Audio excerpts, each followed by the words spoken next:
what we have been doing all these centuries in the name of development. Climate change মোকাবেলার একটা বড় উপায় হচ্ছে প্রকৃতিকে সম্মান করে উন্নয়ন করা, প্রকৃতিটাকে উন্নয়নের মাঝখানে রেখে উন্নয়নটা করা। আব্দুল্লাহ আবু সাইদ স্যারের একটা বই ছিল যে বাঙালি কেন সংগঠন করতে পারে না, ওইটা একটু পড়ে নেওয়ার আমি আহ্বান জানাই। একটু পড়ে নিতে হবে, ওই ভুলগুলো যেন নতুন প্রজন্মের বাংলাদেশিরা আমরা না করি। আমাদের মাতুয়াইলে এবং আমিনবাজারে আগুন লাগিয়ে মানুষের লাং ক্যান্সার করা হচ্ছে বাংলাদেশে, এটা কোনোদিনও গ্রহণযোগ্য না। ইট মাস্ট স্টপ ইমিডিয়েটলি, এবং সেই জন্য সিগারেটের কোনো বিকল্প নেই। এবার একটু আসি গাছ কাটা নিয়ে। ও তো একটা পরিসংখ্যান দিল, আমার পানি উন্নয়ন বোর্ড একটা বাঁধ মেরামত করবে, সে গাছ কেটে ফেলবে। আমি বললাম নাথিং ডুইং, গাছ তো কাটতে দিব না। এইবার যে দেখে আসো যে গাছ না কাটে কেমনে করতে পারো। এখন আমার ভয়ে একটা কাজ করা আর সত্যি এটাকে মূল্যবোধ হিসেবে গ্রহণ করে আরেকটা কাজ করা হচ্ছে দুটা ভিন্ন জিনিস। এইটাকে আমাদের রাস্তা করি এতটুকু, তারপর ওটার পাশে সুন্দর সুন্দর গাছ লাগে, গাছগুলো 20-30 বছরে বড় হয়ে যায়, মানুষের একটা মায়া পড়ে যায়। তারপরে সরকারের মনে হয় এবার ওটাকে 4 লেন করবো, তখন সবগুলো গাছ কেটে ফেলে।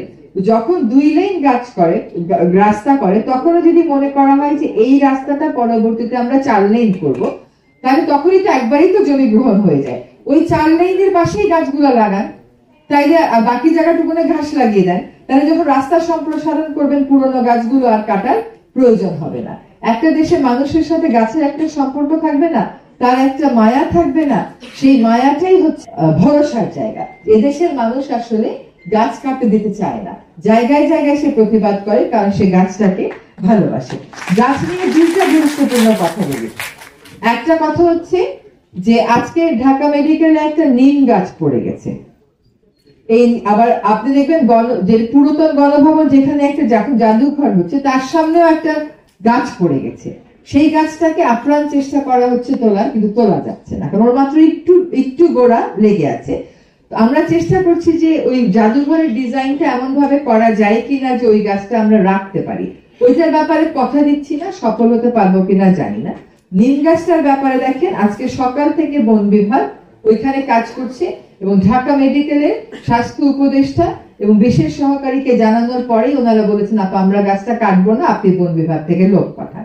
এই প্রচেষ্টাও তো বাংলাদেশে কোনোদিন আগে দেখেন নাই, দেখেছেন? এই যে খবরটা আমি পেলাম, এই খবরটা আমাকে কে দিল বলেন? এই খবরটা আপনাদের মতন একটা তরুণ, নয়ন তার নাম, সে আমাকে এই খবরটা দিয়েছে। এখানেই হচ্ছে তারুণ্যের একটা বিষয়। আপনি যেভাবে জিনিসটা দেখেন আমি সেভাবে কিন্তু দেখি না। আরেকটা খুবই গুরুত্বপূর্ণ কাজ হয়ে গেছে, সেটা হচ্ছে ইউক্যালিপটাস এবং আকাশমণি গাছকে আমরা নিষিদ্ধ করে দিয়েছি। এটা শুধু পরিবেশ মন্ত্রণালয় করেনি, কৃষি মন্ত্রণালয় করেছে, কারণ নার্সারিগুলোর লাইসেন্স দেয় হচ্ছে কৃষি মন্ত্রণালয়। এই শুরু হলো কুতর্ক। এটা কি বৈজ্ঞানিক ভিত্তিতে করছেন? ইউক্যালিপটাসের নিচে আন্ডারগ্রোথ হয় না? বাংলাদেশে বিজ্ঞান বলে কিছু নাই। এখন যদি আপনি ইউক্যালিপটাসের নিচে আসলে জলাশয় শুকিয়ে যায় কিনা ওটা অ্যাসেসমেন্টটা, সেই অ্যাসেসমেন্ট লাগবে 5 বছর। আপনি তো অ্যাসেসমেন্ট করবেন। ইউক্যালিপটাস এবং আকাশমণি যারা বিক্রি করে গাছ লাগায়, তারা আবার একটা কাউন্টার অ্যাসেসমেন্ট নিয়ে আসবে, বুঝছেন? এটা আমরা কেন বন্ধ করলাম? আপনি কোনোদিন কোন আকাশমণি গাছে কোনো পাখি দেখেছেন? ইউক্যালিপটাস গাছে কোনো পাখি দেখেছেন? ইউক্যালিপটাস গাছে 2টা পাখি বসে, কাক আর শালিক, আর কোনো পাখি বসে না। বাংলাদেশে শেষ পর্যন্ত আমরা যেভাবে চলছি ওভাবে চললে বলে না কাক বা কাউয়াই থাকবে, আমরা ভালো পাখি বাংলাদেশে কোনোদিন আনতে পারবো না। এই কথাটা প্রতীকী অর্থ আপনারা নিতে পারেন। এবার একটু আসি, এই কাজটা কিন্তু আমরা করে দিয়েছি। বায়ু দূষণ বেইজিং এর মতন একটা দেশে 5 বছরে 35% কমাতে পেরেছে। তাও আমরা 2টা বড় কাজ, 3টা বড় কাজ হাতে নিয়েছি। একটা বড় কাজ হচ্ছে ঢাকা শহরে নো সয়েল। হ্যাঁ, এইটা খুব চেষ্টা করলাম এজাজের সাথে আমি কাজটা করতে, ও আমাকে ঢুকতেই দিচ্ছে না।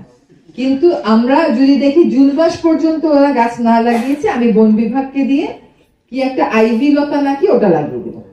আপনারা যেখানে যেখানে আপনাদের বাসায়, আপনাদের বাসার সামনে যেখানে খালি মাটি দেখবেন, আপনিও সেইখানে আইভি লতা লাগাবেন। যাতে করে আর জিরো সয়েল না থাকে, তাহলে ধুলা উঠবে কম। 2 নম্বর হচ্ছে যে আমরা উন্মুক্ত ভাবে নির্মাণ সামগ্রী যাতে রাখতে না পারে তার বিরুদ্ধে অভিযানটা শুরু করে দিয়েছি। আর আনফিট ভেহিকেলের বিরুদ্ধে ব্যবস্থা শুরু করেছি। আমরা বিশ্ব ব্যাংক থেকে 250টা ইলেকট্রিক ভেহিকেল কেনার সাহায্যটা পাবো। পুরনো বাসগুলোর বিরুদ্ধে, আনফিট বাসগুলোর বিরুদ্ধে আমরা কাজ শুরু করেছি। জুন থেকে একদম সর্বশক্তি প্রয়োগ করে এই অভিযানটা চলবে। 3 নম্বর হচ্ছে আমরা ঢাকার আশপাশটাতে নো ব্রিকফিল্ড জোন ঘোষণা করতে যাচ্ছি। সেইখানে আমাদের রাজনৈতিক সাহায্য লাগবে।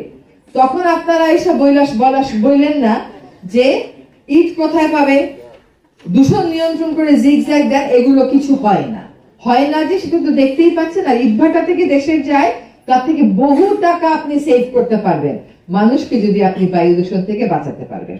এবং চতুর্থ হচ্ছে আমার বিনীত আবেদন, দক্ষিণ সিটি কর্পোরেশন, উত্তর সিটি কর্পোরেশন, দয়া করে ময়লা পোড়াবেন না।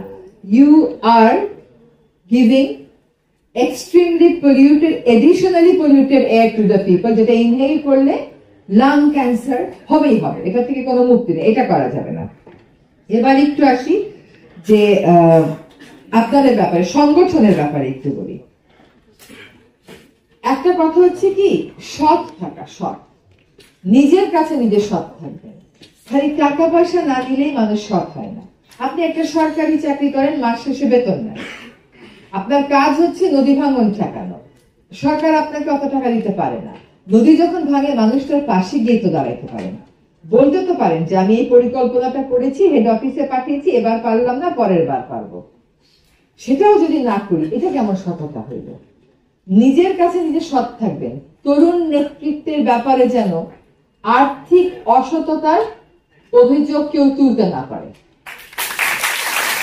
আমাদের কিন্তু একজন রাষ্ট্রপতি ছিলেন, তার বিরুদ্ধে যত রকম সমালোচনা আপনি করেন, একটা টাকা নিয়েছে, আত্মীয় স্বজনকে ফেভার করেছে, এইরকম কথা কিন্তু শত্রুও বলতে পারবে না, শত্রুও বলতে পারবে না। রাজনৈতিক সমালোচনা হতেই পারে, ওটা বিষয় না। কাজে সৎ থাকবেন, সৎ থাকলে 50% সমস্যার ওইখানেই সমাধান হয়ে যায়।